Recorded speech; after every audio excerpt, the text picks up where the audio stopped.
Designing materials for CLIL. As you probably know, the acronym CLIL stands for Content and Language Integrated Learning. And the good thing really about the acronym is that it is self-explanatory. The acronym was invented in the mid-90s in deepest Finland and has lasted the course, which rather suggests that it's useful. I think, however, we have to see subsequently what we mean by content and also what we mean by integrated. I think those are the important things to learn. Also, although the acronym is obvious in its meaning, you might argue that content and language always go together.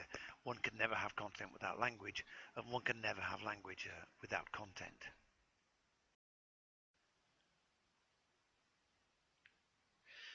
One question to ask ourselves is whether CLIL is an approach or a method.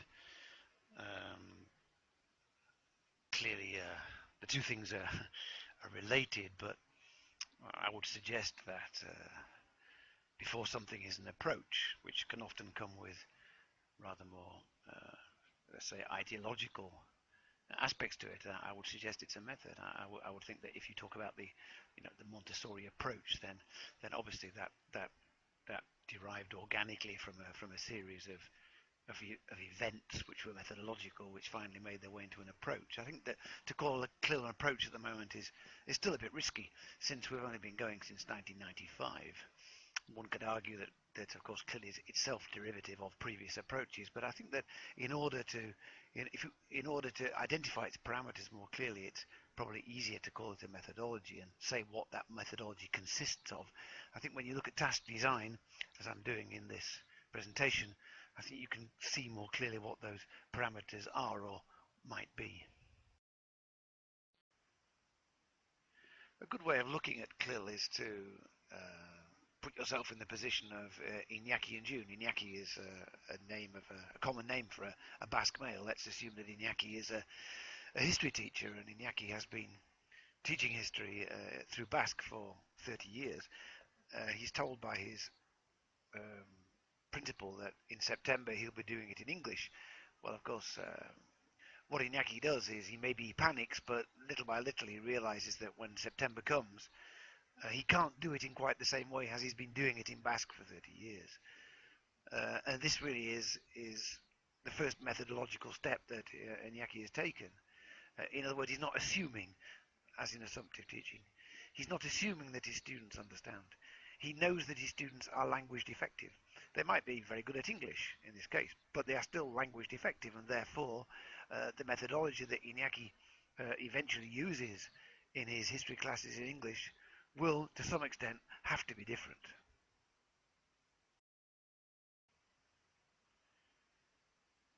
The rather nice phrase by Keith Kelly that CLIL was basically two things. It was guiding input and supporting output, and let them do the rest. By guide input, Keith meant reading and listening, and by output he meant the productive skills, which are, of course, speaking and writing. These, if you like, cover the traditional 4 skills from language teaching, but there's a little bit more to it than that, of course. Let them do the rest simply means that if the materials themselves are well designed, then the interaction between the students, among the students, is likely to be more efficient. And also, of course, the interaction between teacher and student as well. This was an activity I wrote for the English syllabus called Subject Projects for 12-year-olds in Spain. In the English classes, we were, back in the early years of 2000, we were trying to incorporate more conceptual material into the language syllabus, and this dictation is just a standard running dictation, but of course it's, as you'll see in a moment, the objectives of the class are conceptual and procedural. The activity is quite standard from ELT practice. On the right you have the texts which are on the wall.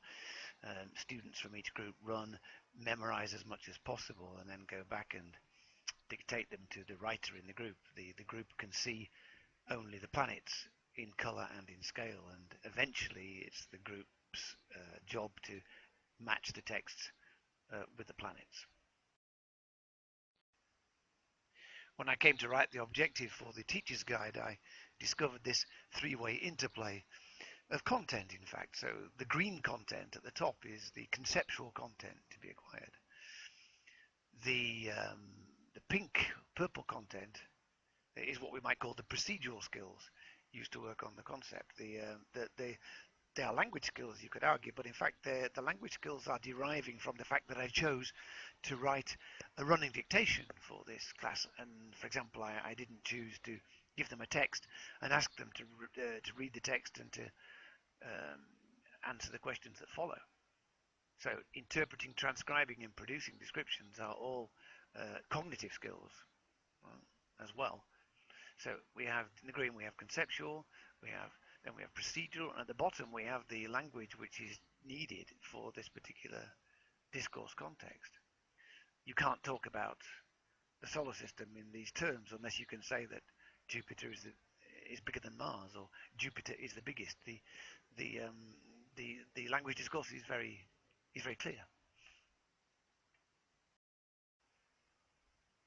I called this if you like, the Holy Trinity of CLIL, and in fact, what you can see in the purple box is that the lesson on the solar system combined conceptual content, differentiation of the planets, with procedural content, which was derived from the fact that it was a running dictation, a decision made by me, and of course by the teacher, and the linguistic content backs up, if you like, both the conceptual and the procedural choices that the teacher makes. I think this is an interesting and useful way of looking at what CLIL actually is. Perhaps we could talk about the 7 principles of task design. There's no magic number to how many principles you can have. You could have 7, 17 or 70, but I think keeping it down to a reasonable number is perhaps a good idea. The first one, I think, is to guide input. The second one is support output, we've already seen. The third one is scaffolding and embedding, and the balance between the two. I'll explain those two things later. Then I think we have to talk about what we call task primacy. In other words, CLIL materials always benefit from an immediacy of task. The student looks at the piece of paper and sees what he or she has to do. Doesn't have to read a text, for example. Of course, reading a text is a task, you might argue, but I would argue that that's rather difficult. So task primacy is important. Make language salient, in other words, highlight it, make it clear what is important in the language. This is very important in what we call hard CLIL, where subject teachers who are not trained, if you like, to perhaps highlight the impact of language on their subject, need to take into consideration. And of course, if the design helps them to do this, then all the better. Difficult texts do not exist. This is an interesting thing to say, but obviously it's true. If an English monolingual speaker walks down the street in Munich and buys a German newspaper, that English monolingual speaker will find it difficult. Well, of course, but that's because the newspaper is not intended for that speaker. In the scholastic context, all texts are intended for the students, and therefore it's not a question of the text being difficult or easy, but rather the task that one applies. So that goes back to number 4, where in fact it's the task which is crucial. A task can be easy or difficult, but not a text. And this is something which becomes much clearer when you're practicing in CLIL. And finally, think sequentially. If you think about it, no activity exists in isolation. You might look on the web and find lots and lots of examples of activities which people are calling CLIL activities. Well, they might well be, but the problem is what came before them and what comes after them. Subject teachers think sequentially, language teachers don't, because that's the nature of language teaching. Subject teachers understand sequential thinking, whereas language teachers don't. So in soft CLIL, language teachers have to think about how to break down content, how to start it, how to be in the middle, and how to be at the end. Whereas subject teachers who are not accustomed to let's say, linguistic issues, themselves have to understand within these sequences how the language is often very different, both for the student and for the teacher.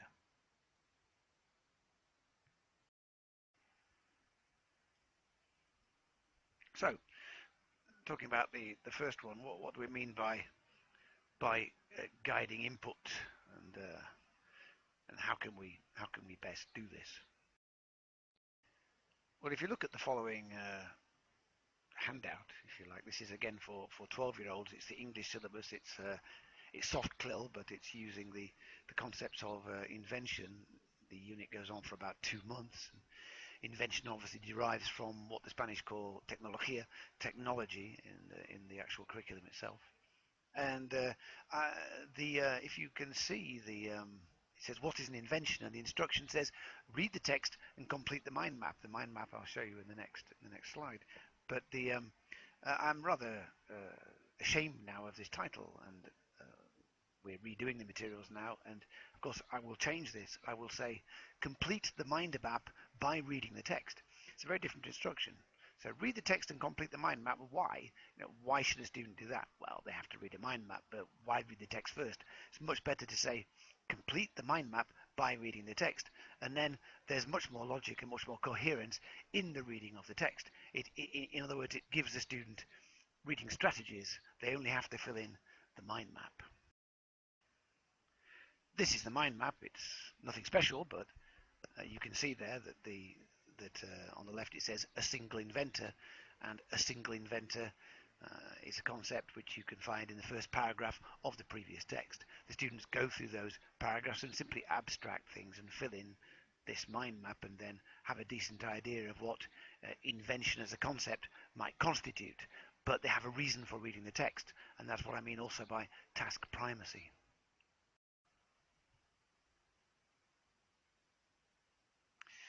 The second one we talked about was supporting output. This is an example of hard or strong CLIL, which is subject teacher teaching geography in this case through the medium of English. This again is in the Basque Country, and it's for 15-year-olds here. It's geography, and it's actually industry, but it's talking about energy, good or bad energy. Activity 42, you can see it's a long way down the book, and it's giving criteria so that the students themselves can make decisions about which forms of energy are good or bad, and are they candidates for the future. And you can see that there are 5 criteria: ecological consequences, availability, renewability, etc. And then an example of hydroelectric energy, which you can have a quick read of. And then below that there are some little notes that the students might use as a model, or might simply take their inspiration from. And hydroelectric energy, well, what are the ecological consequences, looking at the first criterion? It says seems okay, uses naturally flowing water to generate electricity, etc. And availability, renewability, and so on and so on and so on. Well, so far we've not had any production, have we? But as you can see here on the next page, the students work with these tables. The table is much longer. I've just simply shortened it here, and they take on the left each energy source, and then they write notes, disadvantages, and then say whether they're candidates for the future. After the period of time that pairs will be working on this, a student can go to the weakest, a teacher can go to the weakest student and say, all right, Juan, what do you think? Is hydroelectric energy a candidate for the future? And Juan very happily says, yes, it is. And he says, could you justify that, please, Juan? And Juan says, well, there is no pollution, it is cheap, abundant, and easy to build. And really, the table, if you like, the working on the table, guarantees communication. It guarantees some production. A stronger student will probably repeat those notes, put more grammar, perhaps improvise on more language in his or her response to the teacher. And at the bottom, as you can see, again, looking at content and language integration, if you talk about advantages and disadvantages in any one concept, then you will inevitably have to use conjunctions such as although. So although hydroelectric energy is low on pollution, it's cheap and abundant, nevertheless it is only available to certain countries. So such as, it's very difficult to teach such as in a standard language class. When do you do it? Appallingly difficult thing to teach. But here, of course, because the discourse requires you to make lists of advantages and